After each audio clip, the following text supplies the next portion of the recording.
everyone, it's Adam. I'm back again for Recreation Services talking about recovery. Today I'm going to be talking about active versus passive recovery. I'm going to be covering a little bit about what each of those mean, what kind of things are included in active and passive recovery, as well as when each of those is most appropriate. Spoiler alert, I'm not going to be talking much about passive recovery. So, passive recovery, by the name, means you're not doing very much, right? It means stillness or inactivity. Essentially, a day of passive recovery is a fairly lazy day, laying around, you're watching TV, you're maybe puttering around the house, things like that, but nothing specific in terms of physical activity. Generally, passive recovery is only recommended in case of certain injuries. If you've noticed, when you have a broken bone or you're recovering from surgery, there's that time of immobilization for recovery, but even then, after serious injury, it's supposed to be minimal. Essentially, you're supposed to get moving as soon as possible, even from the most serious of injuries. Obviously, depending on how serious that is, the time varies, but the general recommendation is to get moving as soon as possible. So you can tell that passive recovery, not recommended in most situations, and when it is, it should be minimal.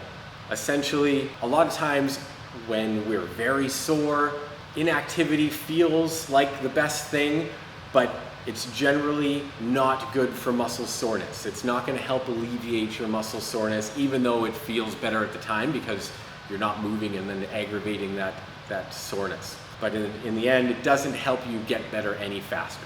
So active recovery is used to promote recovery through movement.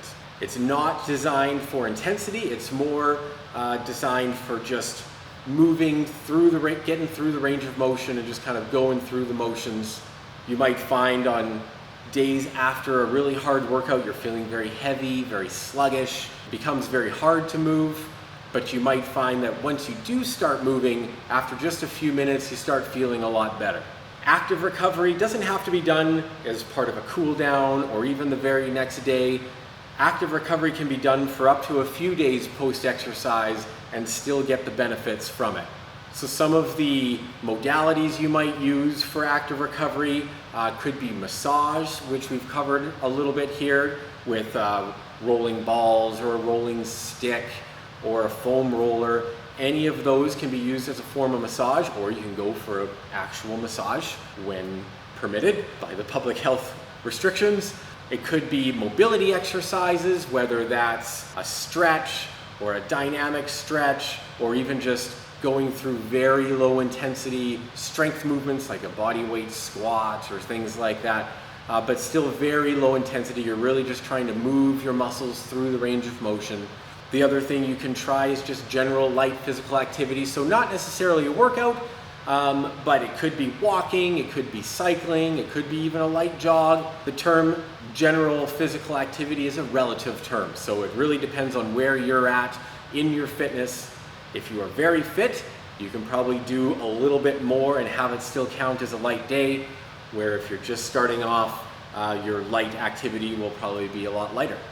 So it really depends on where you're at and what kind of activities you like to do and what type of things you're good at. So the goal of active recovery is essentially to promote circulation. So you're moving your muscles to try and drive blood to the muscles. When the blood gets there, it helps remove waste that's in your muscle. So byproducts from exercise like lactate gets stored in the muscle post-exercise.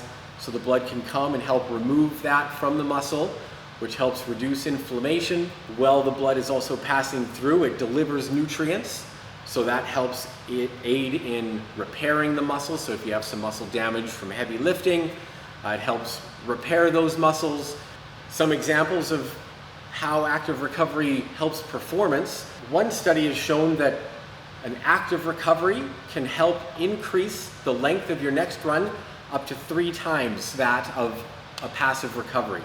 So between your first and second run, if you're doing an active recovery with massage and mobility and whatever, you can run up to 3 times further because you are that much more recovered compared to a passive recovery. Some of the reasons for that is that the same study showed that an active recovery removes up to 68% of the lactate that gets left in your muscles.